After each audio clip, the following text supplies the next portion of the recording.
Welcome everybody to the Green Valley Recreation Camera Club February Speaker Series. This will be shown today and from now till the foreseeable future, live on YouTube. We're streaming now, but many of you are on Zoom. And I want to just welcome you and introduce our speaker today, Ted Fleming. Ted's a friend at Camera Club. He's a friend of mine, a friend of our Camera Club. He's spoken in person before to our Camera Club, and he's a great ecologist of the Southwest Desert, as well as a wonderful photographer. He's got many things showing in Tucson. And today, though, he wants to follow up on Paul McCreary's last month presentation on photographing people. Ted's got a lot of things to tell us about how to approach people, what to avoid, how to be a welcome photographer for that sort of thing, and we'll show some of his photos as he does that. So Ted, you're on. Okay. Shall I just jump in and start the show? Yeah, just say hi to our Camera Club, and you can share your screen when you're ready.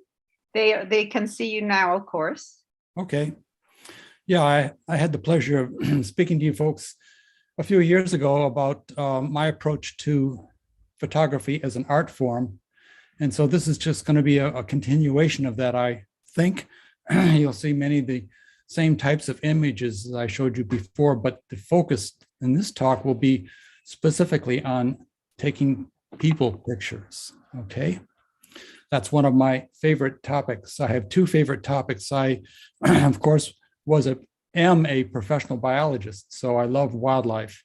So that's one of my specialties. And the other is I just love interacting and photographing people. I say people doing interesting things, not just run-of-the-mill things often, but we'll see. Okay, so I guess I'll turn on the show.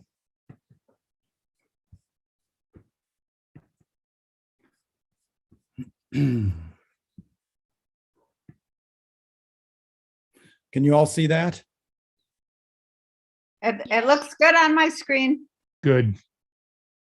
Okay, it's the first slide. So, photographing people, why not?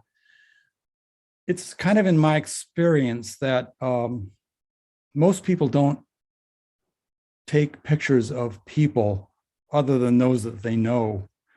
And so I want to explore a little bit why that is, okay?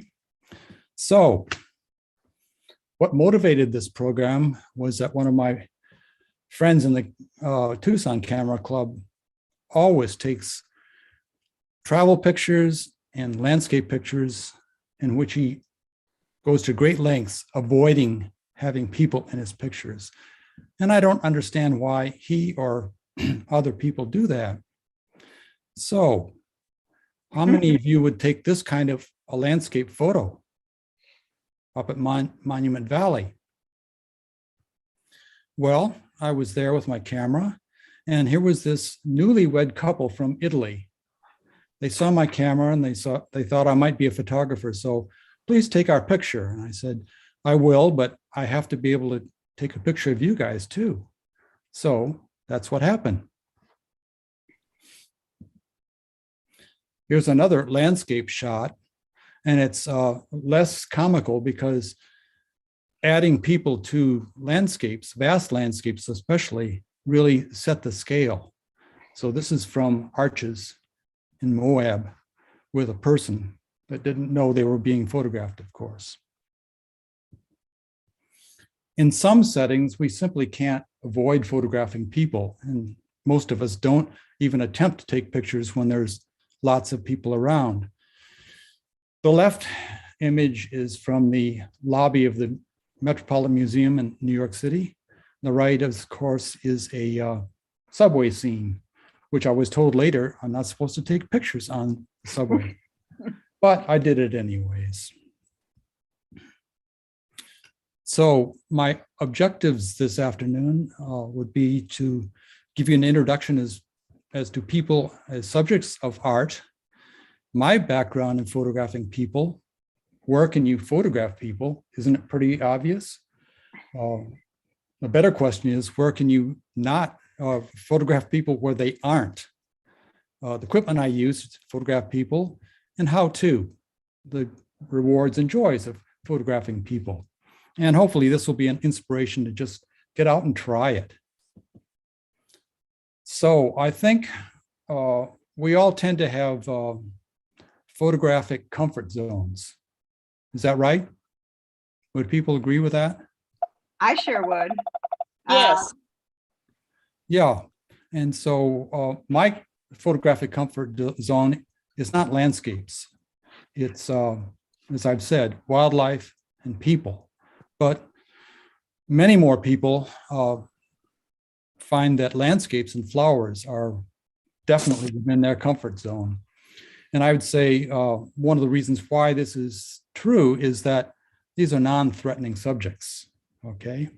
And we'll get to the threatening aspect a little later. Wildlife and rust are also popular photographic topics, you know, old rusty vehicles and old rusty people in Green Valley, wherever, and wildlife. But, you know, photographing wildlife can be threatening at times, especially if an elephant is charging your safari vehicle, or else you're too close to a brown bear in Alaska. Those are kind of uncomfortable situations. But in general, wildlife photography and rust photography, like landscape and flowers, are basically non-threatening. We, of course, also photograph family and friends and think nothing about it. But I ask the question, what about photographing other people that you don't know as an art form? So here's two shots of my family. One was taken in 2007 when little Cadence was 6 months old. And in 2016, she's grown up a lot and she has a sister. Okay. And I love, and I'm sure we all love to photograph our family, especially as the grandkids and so forth grow up. And of course, the internet is swamped with billions and billions of selfies on a daily basis. So people love to take pictures of themselves, right? Okay, so as we all know, people have been subjects of art for a very long time. And some of the really outstanding examples would be Leonardo's work and the Impressionists, shown here with a sketch by Edgar Degas. And before the advent of cameras in the latter half of the 19th century, the only way people could get pictures of themselves for permanent display would be through manual arts, paintings, and so forth. The Impressionists, which are my favorite group of artists, kind of exploded the view that how people actually looked at paintings and how they made paintings, and used a more camera-like view than a more formal view, as on the left, to depict what people are doing.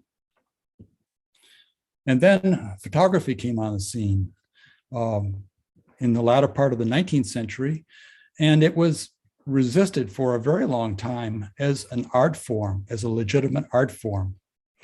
Alfred Stiglitz in the United States in the early 1900s began to make a strong case for photography as art. And the image on the left, of course, you probably recognize as his wife, then wife, Georgia O'Keeffe. And of course, moving decades ahead, Richard Avedon with his fashion photography really made it a tremendous art form too. So with that as a background, I'd like to indicate how I came to begin to photograph people. It wasn't something that I did right from the start from having a camera. As you probably know, I'm an ecologist, and from 1966 on, I worked in many tropical countries, and I always had a camera with me, but I was always photographing my scientific subjects and not the people around me. Well, in 1985, I went to India to visit the study area of one of my doctoral students. And I'd been working in Latin America with lots of different kinds of people up to that point for almost 20 years. I was blown away by India. It was such a different, colorful culture. So that really alerted me to maybe I should start taking people pictures rather than just my scientific subjects. In 2000, we were on sabbatical here in Tucson, and I took a creative photography class that was offered every 2 weeks by a nice instructor by the name of M.L. Lincoln. She's a well-known videographer who lives in Jerome. One of our assignments was to photograph people. And we had 2 weeks to do that. And of course, this is in the film era. So you take your pictures and you have to have the transparencies developed and so forth. So I took a trip, as you'll see, to Mexico. Here's 1985 in India. And I was really fascinated by the people, but very shy about photographing them. And the woman on the right with the blue shirt, I really wanted to get a portrait, a formal portrait of her. She was so beautiful and so forth. And I was just simply too shy to ask my student, who was Indian, to ask her to pose for a real portrait for me. So I missed that opportunity. But in Mexico, in my 2 weeks during this assignment, I traveled from Tucson to Guadalajara with 2 biologist friends. And all I did was take people pictures during that trip. And so doing that and seeing the response of the students in my class to my pictures, one student actually told me after we'd been to a Jack the Kinja landscape show at the Center for Creative Photography, one of the students said, "I like your pictures better than his," for some reason. I don't know. So these are a few examples of a few of my Mexican pictures, and I've spent a lot of time taking pictures of people in Mexico since that time, since the year 2000. And some of those galleries are on my photo website. Well, in 2001, my wife and I went back to India to attend scientific conference. And I was more interested in photographing people than attending the conference presentations, to be truthful.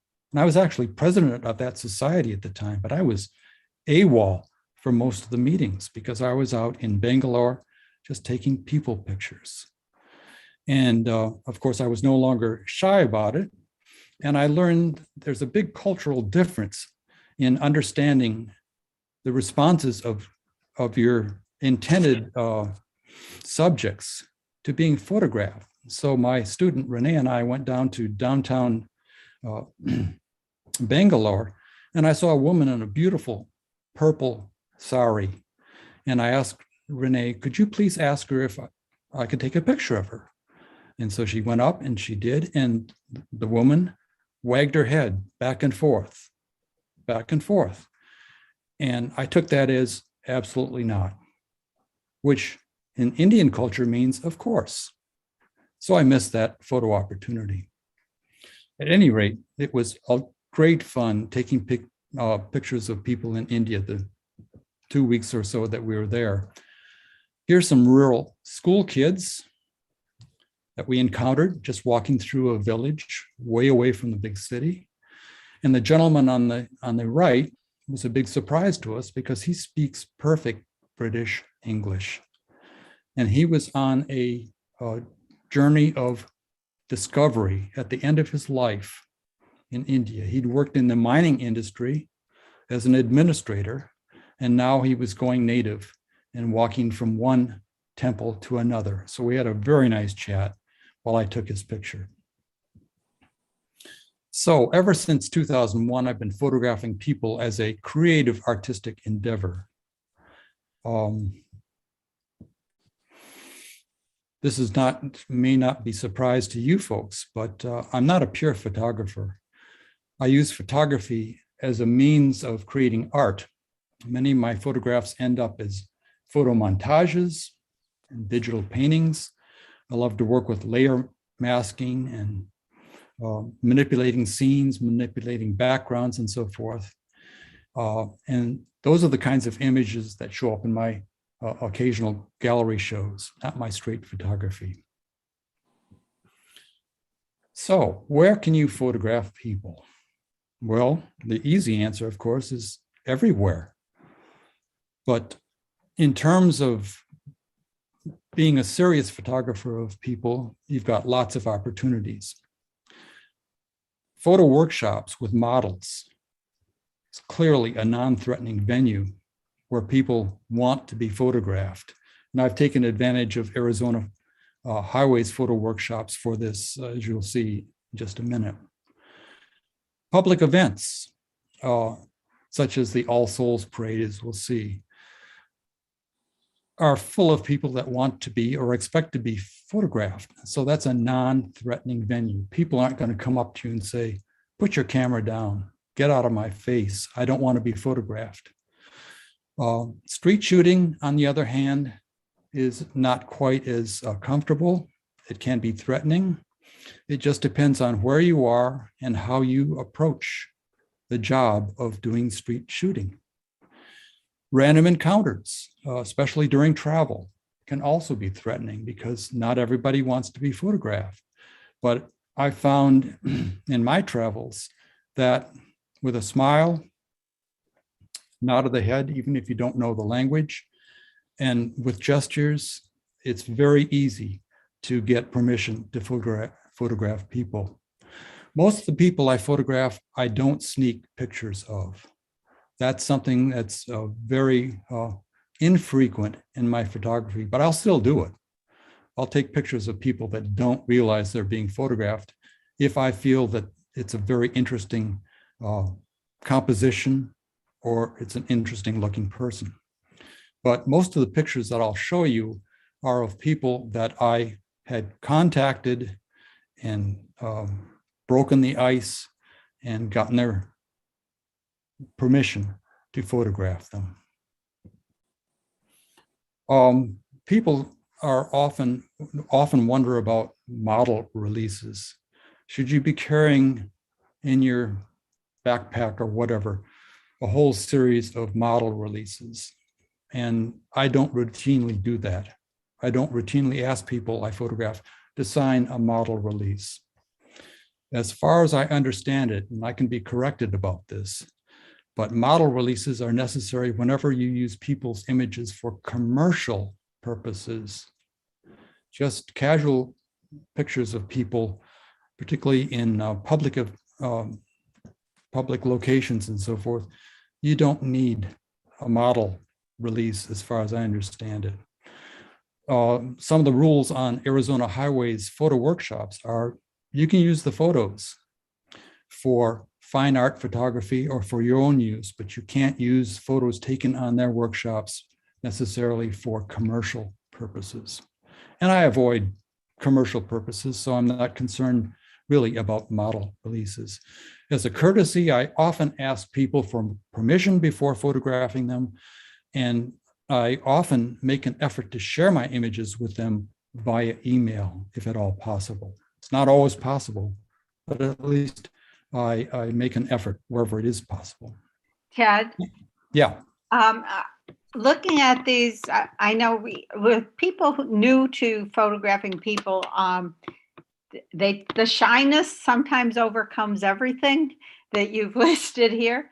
And one of the things that our camera club has done in the past, they've done field trips to Tombstone, to Eldorado Days. That's right. Mm-hmm. And they're the people who are dressed on the streets are prepared. They know that the others are there to take photos of them. And so they want you to take their photos, and the camera club folks that are a little shy are kind of prepped ahead, and we tell them they expect you to take their photos. And often if it's a close-up or something, yes, you want to ask permission. And they'll often ask for an email of the photo. If you get a good one, they'll say, send me one, and they'll give you a business card with their email on it. So that's a really nice place to practice exactly what you're talking about here. Yep. I've not been to Eldorado, but that would fall in the category that I'm going to use as public events. Clearly, Right. people want to be photographed in that kind of a situation, and there's no real reason for somebody to be shy about photographing people. I have really good wildlife professional level wildlife photographer friends that say, I can't take people pictures. I don't know how you do it. So not everybody can overcome this shyness barrier. But once you do, you've got this whole realm of possibilities dealing with photographing people. Yeah. So formal workshops. Arizona Highways offers these. And so a number of years ago, 10 years ago, actually, I did one on hoop dancing, where we had one or two models that we shot both in a kind of a studio situation and also downtown Phoenix. And then the next weekend, we had ringside seats to the hoop competition taking place at the Heard Museum. So it was a wonderful opportunity to get very colorful pictures of Native Americans in a dancing situation. Just a couple of years ago, my wife and I took a Arizona Highways portrait workshop with Paul Markoff. If you subscribe to Arizona Highways, you know Paul's work. He's a go-to guy for restaurant shots, for food shots, and sometimes for people shots. And so here's on the left is a picture of Paul, because he was telling us he's dealt with, had a long career dealing with model shoots and so forth all over the world.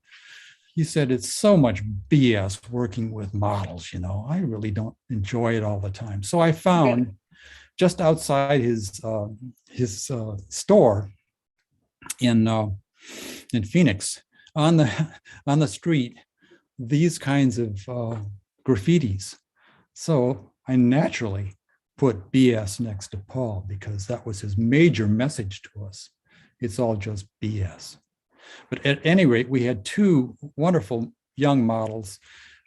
This is Rebecca, and she had just graduated from Ironwood Ridge High School and was a freshman up at NAU. She came down, she was just learning how to be a model. So she was just wonderful to photograph. And the other day that we were there, we photographed a male student. So it was a lot of fun. And we shot them both in studio situations, learning how to use Rembrandt light and so forth. And then on the streets of Phoenix, where the natural light really comes to play. Let's see. I'm stuck. I can't move my thing. Ooh. What's going on? Do you have your cursor available to you? No, the cursor's, I don't know where my cursor is. Try moving around your screen where it might be. Yeah, I don't see it, and that's the problem. Oh.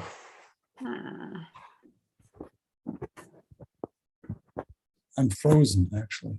I'm trying to escape out of the slideshow just temporarily. Oh. And that's not working either. Did you go away from share screen? Do you see share screen? Yeah. But I don't have try tapping control. Here we go. That highlights highlights your cursor. Okay, Yeah. I think we're working now. Yeah, that looks good. That looks good. Yep. So in addition to workshops, of course, and I have a good friend in our camera club by the name of BB O'Brien, a really fine photographer, but she gets most of her award-winning images in workshops with models. So it's a not very non-threatening. I don't know whether she's comfortable taking people pictures away from a workshop setting. So public events, All Souls events, of course.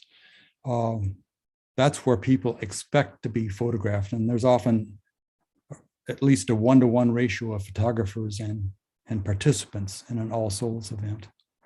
And over the years, you can get really wonderful pictures. In my experience, from year to year, there are very different kinds of images that you can get. It's not the same set of images from one year to the next. But at any rate, I really enjoy photographing people at All Souls because it just raises the competitive, or not competitive, but creative juices in me. Here's a picture I took down in Tubac, associated again with Day of the Dead. And these are tango dancers. And then I, of course, modified it. My wife would say that I've weirdified it to fit my image of what they're all about. The title of this picture is Dancing with Death, and it actually won an award down at the Tubac Center of the Arts in one of their members competitions. Again, 10 years ago, Tucson had a nice public event called the Neon Mile, where they were dedicating the neon signs along Drachman Avenue. And they had musicians, they had models dressed up in 1950s style, sitting in 1950s cars. So you can get really nice images in venues like that. Rodeos and cowboys. I like action shots. And so one of my favorite places to take people pictures is the Sells Native American rodeo that takes place every either late January or early February each year. So it's a great place, as I've said, to take action shots of people. And I have these kinds of shots plus images of casual portraits of people that I encounter. Very nice event. Empire Ranch Open House, another public event where people expect to be photographed. If you're into the cowboy lifestyle, it's a wonderful place to get cowboy types of images. Festivals, Renaissance Fair. Again, people expect to be photographed, so this is a very non-threatening, very welcoming kind of event for people just beginning to take people pictures. We've traveled in Mexico to go to places that have interesting people images. So in San Miguel de Allende, every March, there's a festival called the Lord of the Conquest. It's a Native American Indian festival, and it deals with the coming of Christ's message to these ostensibly pagan people. Very colorful event, and it's a wonderful place to get wonderful, colorful people pictures. Been to Oaxaca, Mexico a couple of times, and my wife was there for a fiber arts workshop, and I was there just as a tag along, and I had nothing to do but go and take people pictures in downtown Oaxaca. And one of the events that this group participated in was a cooking class. And so on the right is the owner of the cooking class, Oscar Crespo, and on the left is his sous chef, who's a Zapotec Indian. And in the background, they're making salsa from scratch. Also during that trip, we went to a folkloric dance presentation. It's called Galeitza down there. And so this brought out the Degas impressionist artist in me, watching these wonderful dancers in a wide variety of costumes doing their native folkloric dances. I've done pro bono work too, especially for the Gospel Rescue Mission when they held their street banquets. They don't do that anymore, unfortunately. But this gave me an opportunity to just go and shoot people. All these pictures were taken under the auspices of the Gospel Rescue Mission, so they always got copies of all my pictures. But it was a chance to go and talk with people and just take casual pictures of them as I walked around and interacted with people. And you can see, you can get some really interesting images of people at these events. Great diversity of ethnic types at these events. And the picture on the right is what I call generations, because the hand is a grandmother and the baby is her granddaughter. And the texture contrast is gorgeous. Just gorgeous. Yeah, most of my pictures are not posed at all, but I did ask the grandmother to move her hand closer to the baby before I took the picture. So Very nice. I faked it. And there's another community outreach group called Loveworks, and I photographed in their community kitchen. Again, very interesting people that show up there. And I spend time talking with a lot of them as I photograph them to get a little bit of insight into who they are and what their story is. Street shooting here and abroad. I'm always looking for evocative images. So the picture on the left is a couple of gangbangers. Now, how many of you would feel comfortable photographing gangbangers? But here we were downtown Phoenix taking pictures of Hoop Dancer, and the gangbangers came by and wanted to know what we were doing. And I just politely asked them, would you mind if I took a couple pictures of you guys? So that's what happened. The picture on the right is it's one of my sneak shots, in that I saw an interesting setup of men just talking in Santa Fe. I liked the composition, so I took it. And if I see a nice composition without having interacted with people, I'll take the picture first, and then may or may not interact with the people. Tucson street musicians, very interesting images here. And I love to photograph musicians because I was a musician at one time. And so I'm just drawn to musicians any place in the world. Ted, on these, can you go back one? Sure. On this, and several like this, you have very perfect backgrounds for the portraits. Do you tend to take shots of backgrounds, plain backgrounds, to be used later or simultaneously with the portrait, or what? The short answer is yes, of course. I'm always taking background pictures, but whenever I do a composite like these montages, I try to include a background that was taken very close to where the subjects are shot at the same time, same place. Yeah, that's one of my styles, is to look for backgrounds that are appropriate for images of people that I'm taking pictures of. This is just a single image, and it's just a band warming up in downtown Tucson one evening. Then I spent time talking with them before I shot.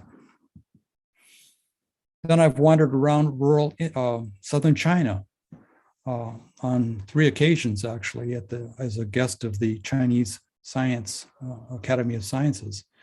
And again, it's just a wonderful place to take people pictures. And the contrast between rural China and rural India is very striking. So these come from southern India. And the 3 girls were very shy. So I didn't ask them to pose. They just assembled themselves in that picture before I snapped it. Wandering around in a colonial city called Ouro Preto in Brazil, the picture on the left is just a picture of high school kids that have just gotten out of school. They're just hanging out. And I saw the guy in the upper left-hand corner of that picture. And I said, I love that composition. So snap. And I spent a couple of afternoons shooting high school kids just after they'd been out of school and just socializing. And they talked with them. They just loved it. And the other pictures of Saturday market in Provence, France. Wonderful place to photograph. What sort of camera do you use for these candid shots? I'll show you in just a little bit, okay? Another couple of people pictures in southern France. The gal coming down the steps, was so evocative of France. You know, small little dress, smoking a cigarette. She didn't know she was being photographed, but I just loved the composition. The priest I viewed as being on a busman's holiday. He was taking pictures at another chapel that he hadn't ever seen before. Back to Oro Preto again. This is one of my sneak pictures. Really, I wasn't interacting with these people, but this was a model shoot. And on 2 afternoons in Oro Preto, there were model shoots. And the pros didn't mind my just standing there a little ways off, not disrupting anything, and taking pictures. So I don't think you can get away with that in the US. I don't think you're supposed to take pictures where a professional is shooting. But in foreign countries, no one's going to tell me what the rules are. So I just do it, and nobody's objected to it. Very striking images. And this is a good friend, an ecologist friend, that we were at a restaurant at sunset. So I took a picture of Carolina and put some painting in the background, painting that I'd photographed also on this same trip. Random encounters. I'm always searching for images that are appealing to me. Whether or not they appeal to other people is another matter. So the guys on the left are casting bronze sculptures in Tesuque, New Mexico. It's a very famous place for creating statues or sculptures. And they were very intense about their work, but didn't mind being photographed. I probably shouldn't have taken the picture on the right. It's of a child sitting on Alice in Wonderland in Central Park, New York. Didn't ask the parents. And in my experience, American parents often are very leery about having their kids photographed. So I tend not to do that. But I was still compelled by that picture and the picture of kids climbing over Alice in Wonderland. So I couldn't resist taking a few pictures. Again, random encounters. And I'm just using my photographer's or my artist's eye to look for compelling compositions. Somebody re-mudding the chapel in the Pueblo in Taos, or somebody attending a church procession in Santa Fe. And then Baja California, walking around with a camera. This young woman with her child. I asked to take their picture and they were very happy to be photographed. Same thing with this young woman and her dog Gizmo in Central Park. Just walk up to a total stranger, smile, say, I'm just photographing people, and would you mind if I took your picture? And she said, of course you can. So what do I use for equipment? Historically, I've used a DSLR with typically with an 18 to 200 or 300 zoom lens. It's big and it's conspicuous, and it's probably not the ideal street shooting camera, but that's what I was using for many years. And somebody in Oaxaca asked me, why are you using a zoom lens rather than a prime fixed lens, you know? And I said, well, it gives me greater flexibility in my photographs. I can take close-ups, I can take telephotos, and that's what I like to do. My buddy Jim on the right is shooting a little Panasonic mirrorless camera, and he convinced me to buy one. And when I went to Vietnam in 2018 and Mexico City in 2019, that's the only camera I carried with me, a Panasonic Lumix 100 mirrorless camera. It's got a 20 megapixel sensor, so it's got plenty of pixels, and my pictures are wonderful from that camera. So I don't necessarily carry a big, heavy DSLR with me when I'm on a expedition to take people pictures. I still use DSLR, of course, for wildlife photography, but not necessarily for people photography these days. Try to keep the camera as inconspicuous as possible. The joys and rewards of photographing people. So most interactions with people can be fun. Had a lot of fun interacting with people in many different situations in many different countries. Most people want to be or enjoy being photographed. And it's important to wait for the decisive moment. So, fun with people. Here's Joe Berger and his wife. And he's a rock musician. And he'd been playing a gig at the Connor Hotel in Jerome, where we'd stayed that night. And they're just about to have breakfast in the morning. And so I just walked up to Joe and said, howdy, liked your music, even though we were trying to sleep through it. And could I take your picture? And of course. And this picture ended up on his website. Often when I do share pictures with people, the pictures do end up on their websites. There are their Facebook or whatever. I don't do that. I don't do social media with my pictures, but I don't mind people using them for their purposes. Wandering around downtown Quito, Ecuador, there are always interesting scenes to be photographed. So the guy on the left, I photographed on 2 different years actually, and he's acknowledged me on both occasions because as a gringo with a camera, I kind of stand out in certain Latin American situations. So he's doing a street oration, and I put him against a more formal procession at the president's residence, just to contrast his view of the world with the staid and more, it's supposed to be an ironic picture. The one on the left, I'm sorry, on the right, I don't know if you can see it because of the,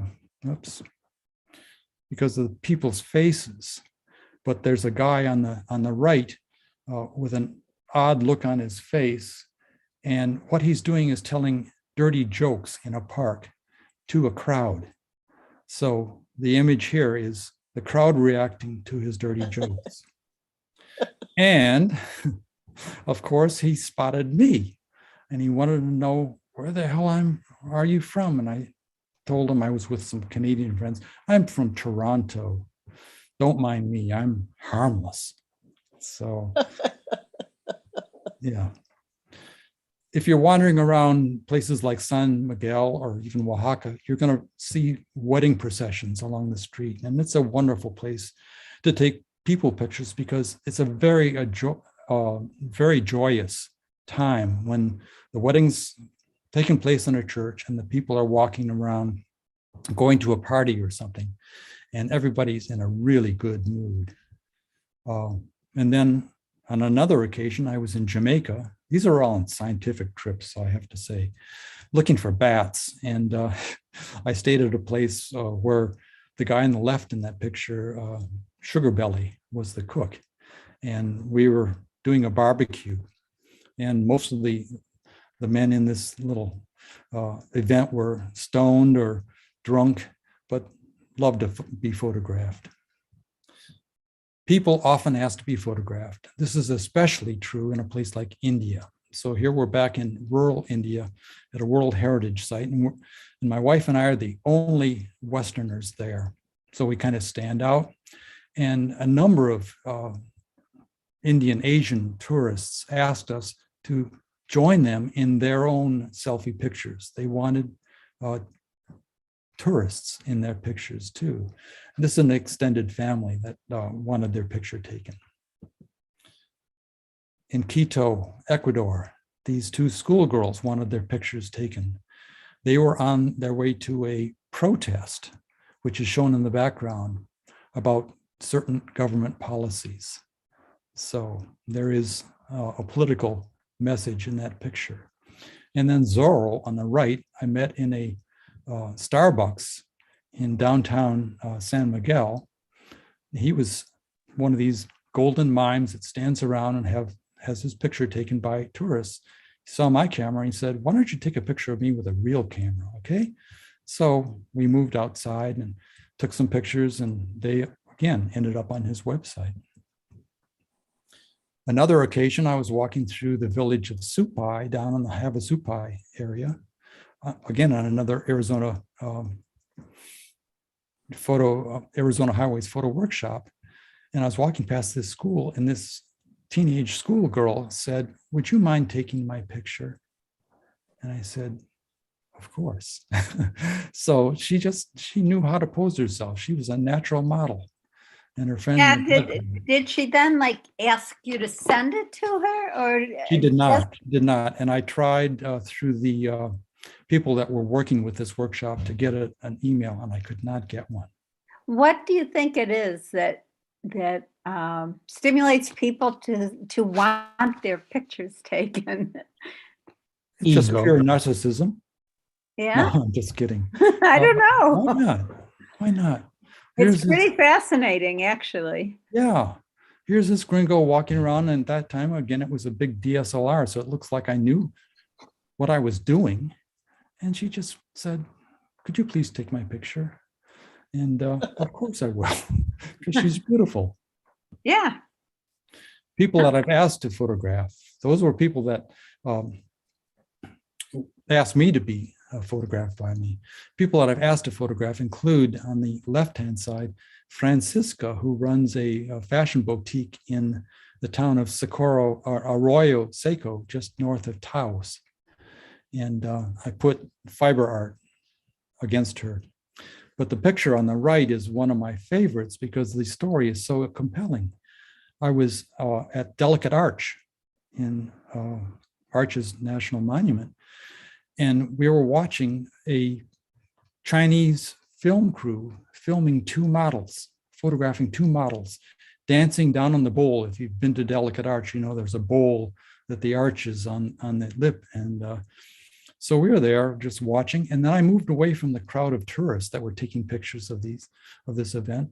And I moved off to the side along the lip of the bowl. And the gal on the right spotted me, and she picked up a camera, Canon camera, and started taking pictures of me with her long lens. And then she walked up the edge of the bowl and came down and sat next to me. And we started talking. And I asked, would you mind if I take a couple of pictures of you? She said, of course not. So that's how I got this picture. She came and asked to be photographed after I asked her to photograph her. It was a very touching event. And again, I didn't get her contact information. They were moving from one national park to another. So I was never able to share this picture with her. If she goes to my photo website, she will see it. Then walking around in places like Bisbee and Patagonia, you always run into characters. And I have no hesitation to walk up to people, complete strangers, and start talking with them, getting a little bit of their background, and then asking them if I can take a picture. Here's Mr. C Sharp in Bisbee. He's a street musician, and I photographed him twice. Once, one session in 2012 and another in 2016. He called himself Mr. C Sharp in honor of his guitar. And I told him I was a former trumpet player, so I must be Mr. B flat. So we had a natural connection there. 4 years later, he was looking a little rough. I don't know whether he was just living on the street or what, but he didn't look the same as he had in 2012. And this is another gentleman that I photographed in Bisbee, where I was with a group of camera club people. We were photographing around, and I spotted Robert here, who's a well-known jeweler, having a slice of pizza. And I walked over to him, sat down and started talking with him. None of the other camera people turned their heads or noticed what I was doing. But then after I talked with Robert for a little while, I said, can I take a picture of you? Of course. And in the background, I've added his very colorful vehicle as my background for that shot. So that's Robert. A couple of local Tucson artists that I've asked to photograph, or been asked to have photographs taken. One is Carly Quinn, who's a pretty well-known tile artist. We have a couple of her compositions tacked to the walls of our house. And the gal on the right is an abstract photographer by the name of Krina. And she needed pictures for her website. So I took pictures of her in our house. And finally, here's a gentleman, a young geologist from the country of Kyrgyzstan, who was on a cultural trip, visiting my daughter and her family and their church group. And I took this fellow to the Desert Museum one morning, and the mountain lion happened to be right near the window. So I took these pictures. And of course, this ended up on his Facebook page too. We have a very musical neighborhood, and this is Claire Ty, who lives right across the street. She's now a student, a harp student at Curtis Institute in Philadelphia. But if you read the Caliente today in the Daily Star, you will notice that she's playing with the Tucson Symphony. She's playing her own harp concerto, and then she's playing a Mozart harp flute concerto with the Tucson Symphony. And she was doing this as a high school student too. World-class young harpist. Always looking for the decisive moment.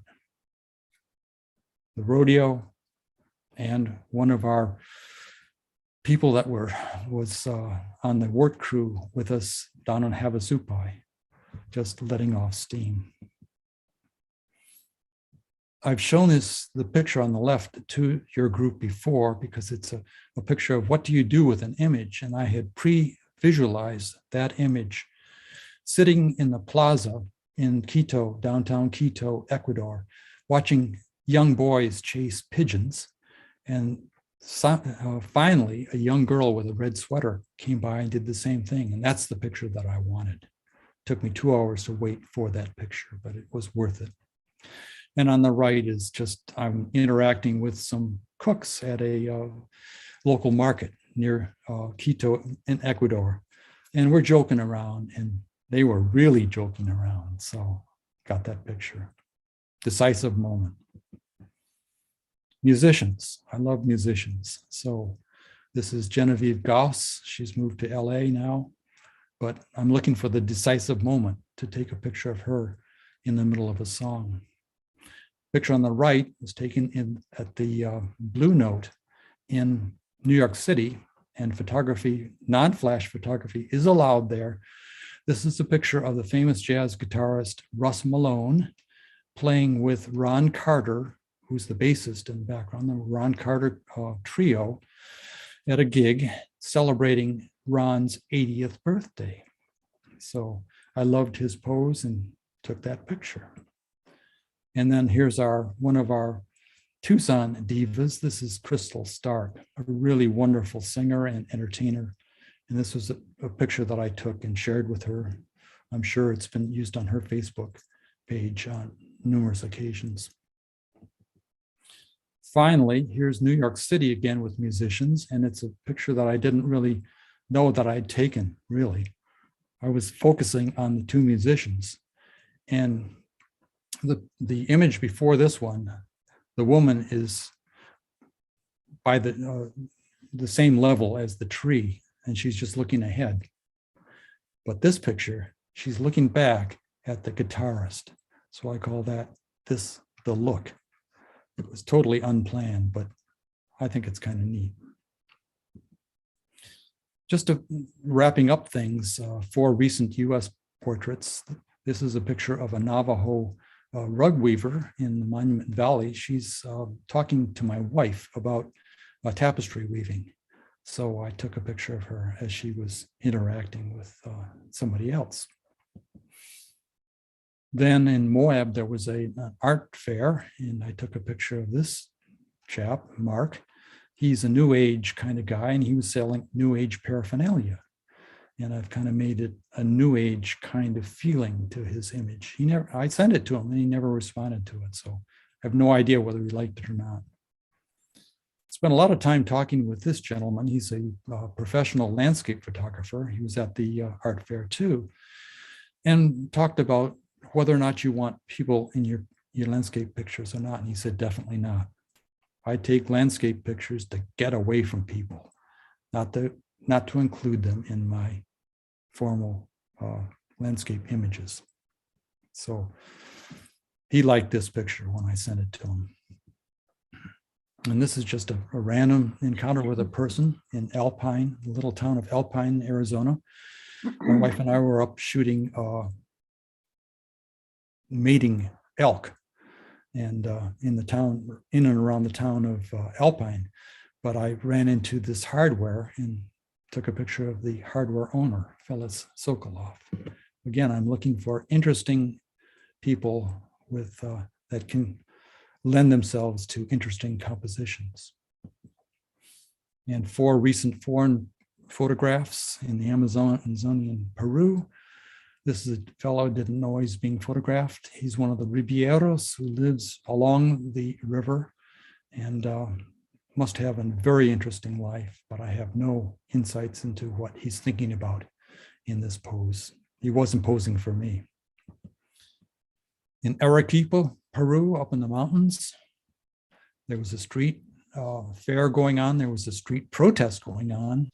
And when I heard the music at the street parade, I zipped over there with my little camera, my little Panasonic, and just began snapping pictures of people as they marched by. So it was a lot of fun.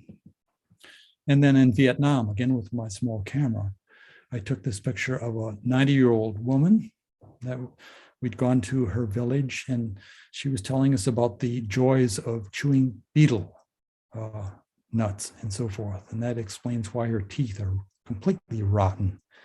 And we all, some of the bravest members of our little group tried the beetle concoction that she's chewing, and it's nothing to write home about. But she'd made it through the years to 90 years old. So she was really interesting to hear her story. And finally, this is one of my endearing pictures from North Vietnam, where we'd gone to a military cemetery, and we were talking with 4 North Vietnamese veterans that were in charge of keeping the cemetery in good shape.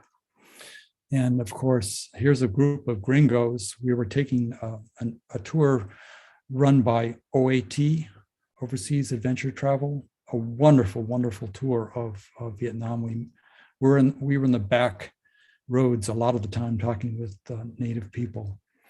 And after they told their stories and gave us a little insight into their lives and what it was like to be veterans of the American conflict. Ted, we're not seeing that picture. You're not seeing it? No. Huh, that's That help? interesting. I am. Yeah, No, I'm I sorry. see it. I am too. I You see can it? too. Linda, it must be you. Okay, Well, well, is it the picture near Hanoi, Vietnam? yes. Okay, because you were describing another scene and I thought there was a photo that went with that. No, this is the last one, actually. After we talked with these gentlemen, through an interpreter, obviously, we all got up and we embraced each other. It was very emotional. And then this gentleman just stood up stepped back and smiled and gave a peace sign. And that was just wonderful. The background there is a poster outside the American Embassy in Saigon or Ho Chi Minh City, which is a protest against war, in favor of peace and against war. So I thought that was an appropriate background for this particular gentleman. So the bottom line is photographing people can be a lot of fun. This is my 4-year-old daughter at her 4th birthday. She's now 11 going on 21, of course. Here she is as even younger than a 4-year-old. And I love to put she and her sister into compositions. I don't do a lot of that in my own family, but this is one that appeals to me, Younger Than Springtime. But the bottom line is, why not give it a try? Hopefully you'll be somewhat inspired by the images that I've been able to show you how I approach the art and operation of taking people pictures. Thanks. Thank you, Ted. That was really fun. You got some Yeah. gorgeous pictures. You sure tell us why it's good to overcome that shyness, because you've captured a lot of gorgeous people here. Yeah, And I love it's what really your worth it. backgrounds. Ted has told me he likes to hear comments and he likes to answer questions. So please, anyone who wants, unmute yourself and fire away. When were you in Peru for those pictures? We were in Peru in May of 2018. Okay. Yeah, and it was a Smithsonian tour, really nice tour, you know, on a river boat, going up the river and stopping and visiting a couple of villages and so forth. I was, of course, trying to get wildlife shots, and that was a challenge, being on a boat in a river. Handheld 120 to 400 lens is what I was using. But then we had the people interactions too. So it was the best of both worlds. What do you use for your post-processing and creating your very creative photographs? I'm just using Photoshop. I got the inspiration by applying to Sebastian Michael's Photoshop artistry series. And I did that in 2014. Yep. So I learned, I had not done layer masking before, but you know, that's the standard technique. I don't select my subjects. I never select my images. It's always layer masking, and I have a Wacom tablet. So I can just paint out the unwanted background in my subject's image and let the background, my preferred background, bleed through. It's not very difficult, and I don't create tremendously many layered images. I work with 5 or 6 at most, trying for a grunge look sometimes not. Just depends on the mood and what music I'm listening to. There's a couple chats here for you, Ted, and also you might want to stop sharing your screen. Yes. Paul McCrary says, marvelous, well-composed, expressive images. And Jean Kamarmi, to everyone, fantastic, inspiring. I'm going out to shoot people pictures. Please do. Yeah. Yeah, it was fabulous. Oh, thank you very much. I'd like to know, you took a picture of one particularly I remember was the little girl climbing Alice in Wonderland in New York City. Yes.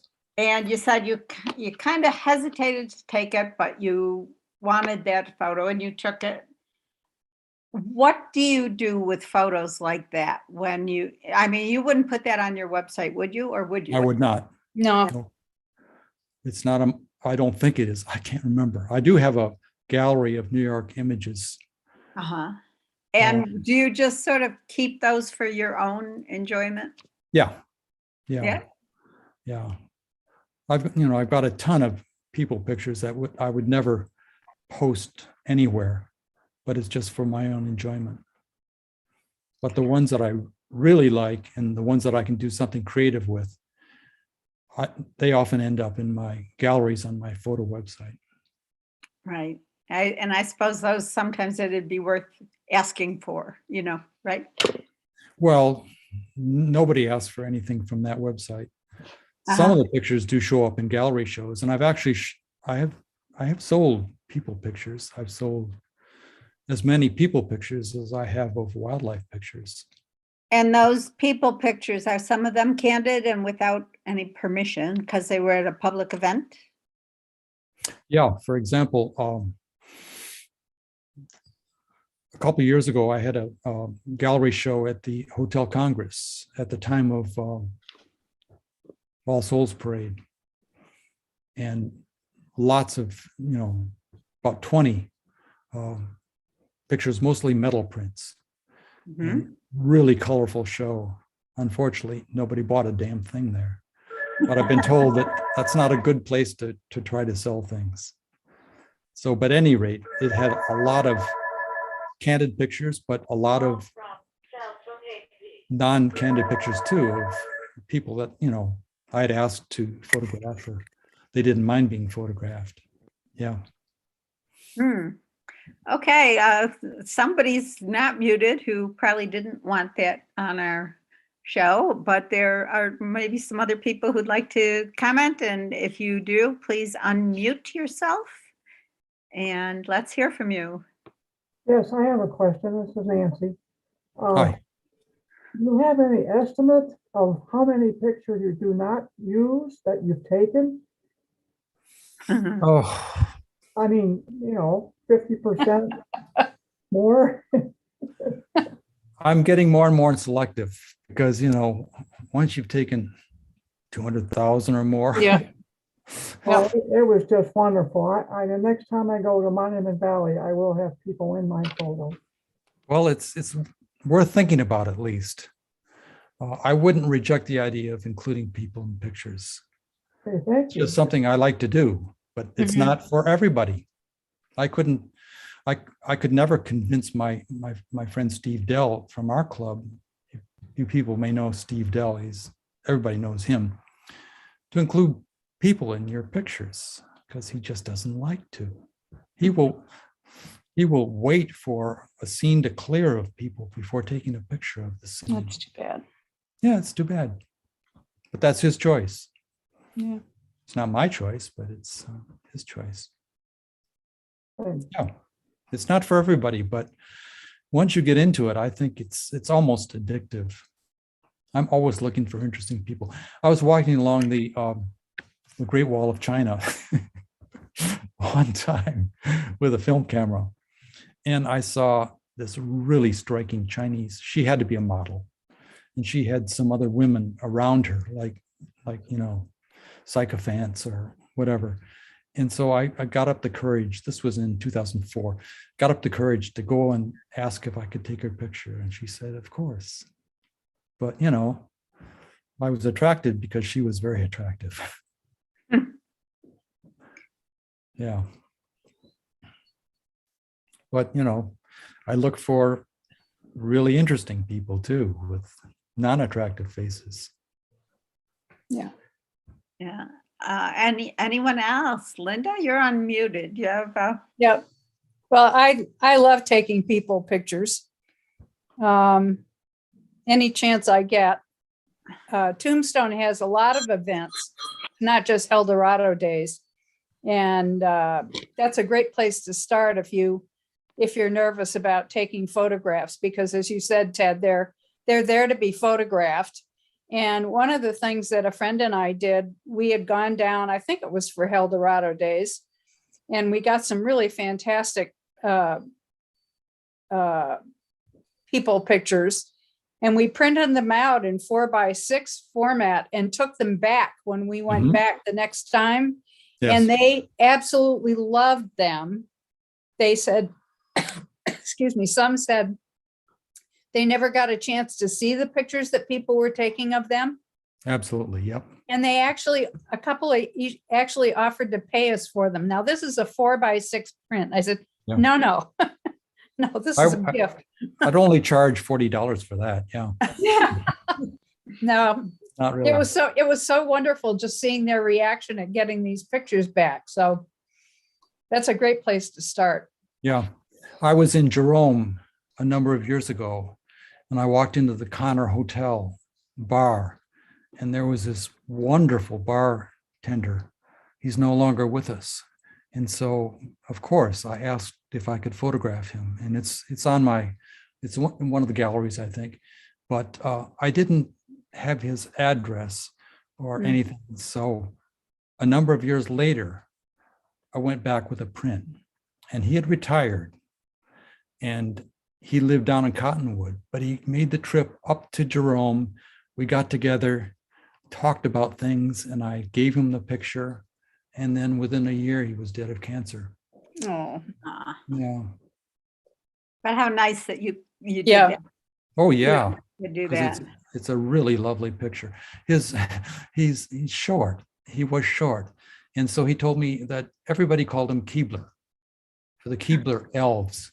oh, That wasn't his real name. His real name was Danny, but everybody knew him as Keebler. That's neat. Yeah. These people enrich our lives that we take pictures of. It's really nice. Absolutely. Absolutely.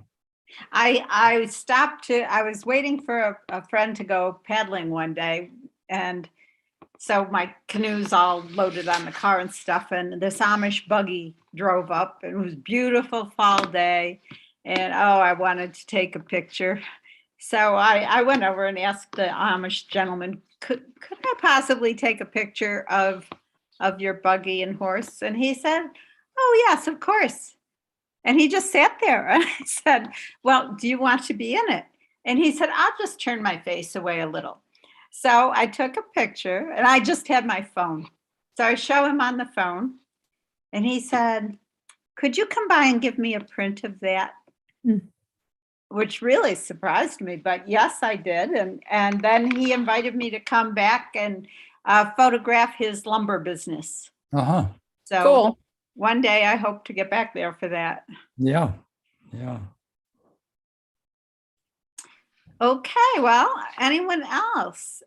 In the bottom right of your screen, there's a little emoji symbol that says reactions. And if you want to each click on that, you can let us know how you like the show with, well, you can see the emojis, hand clap or thumbs up or however you feel about it. And also, if you're getting lots of thumbs up, and if you'd like to unmute yourself and clap a goodbye, and then we'll let Ted go on with his day. Thank you very much, Ted, for joining us. Thank My you. pleasure. My pleasure, for sure. Thank you very much, folks. Thank you. Bye, Yeah. Ted.